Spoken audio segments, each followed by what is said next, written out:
ธนาคารที่ดินตรวจติดตามการดำเนินงานวิสาหกิจชุมชนการเกษตรพ่อเพียงตำบลจิกเทิงอำเภอตาลสุนจังหวัดอุบลราชธานีครับพื้นที่ต้นแบบในความสำเร็จการสร้างรายได้และก็ยกระดับคุณภาพชีวิตเกษตรกรผู้ยากจนครับนายกุลพัชระภูมิใจอวดครับผู้อำนวยการสถาบันบริหารจัดการธนาคารที่ดินหรือธนาคารที่ดินพร้อมคณะผู้บริหารเจ้าหน้าที่ลงพื้นที่ติดตามผลการดำเนินงานโครงการบริหารจัดการที่ดินอย่างยั่งยืนในพื้นที่ของวิสาหกิจชุมชนการเกษตรพอเพียงตำบลจิกเทิ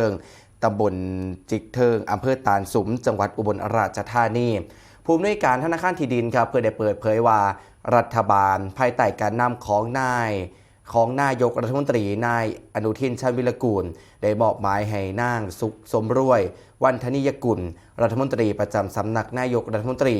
กำกับดูแลการดำเนินงานของธนาคารที่ดินเพื่อสนองนโยบายลดความเหลื่อมล้ำด้านที่ดินเฮ็ดกินและการซอยเหลือเกษตรกรผู้ยากจนไร่ที่ดินการเฮ็ดกินให้มีโอกาสเข้าถึงที่ดินอย่างเป็นธรรมสำหรับจังหวัดอุบลราชธานีครับธนาคารที่ดินดำเนินโครงการบริหารจัดการที่ดินอย่างยั่งยืนจำนวน2พื้นที่ได้แก่วิสาหกิจชุมชนพัฒนาเกษตรกรขามใหญ่อำเภอเมืองอุบลราชธานีและวิสาหกิจชุมชนการเกษตรพอเพียงตำบลจิกเทิงอำเภอตาลสุมทั้งนี้เองครับวิสาหกิจชุมชนการเกษตรพอเพียงตำบลจิกเทิงถือว่าเป็นต้นแบบความสำเร็จที่สะท้อนผลสำเร็จของโครงการได้อย่างชัดเจนหลังเกษตรกรเข้าเฮ็ดประโยชน์ในพื้นที่ตั้งแต่เดือนสิงหาคม 2568 ปัจจุบันครับจะสามารถสร้างรายได้จากการปลูกพืชที่ตลาดมีความต้องการสูงและก็มีมูลค่าสูงซอยยกระดับรายได้ส่งเสริมการออมและก็กา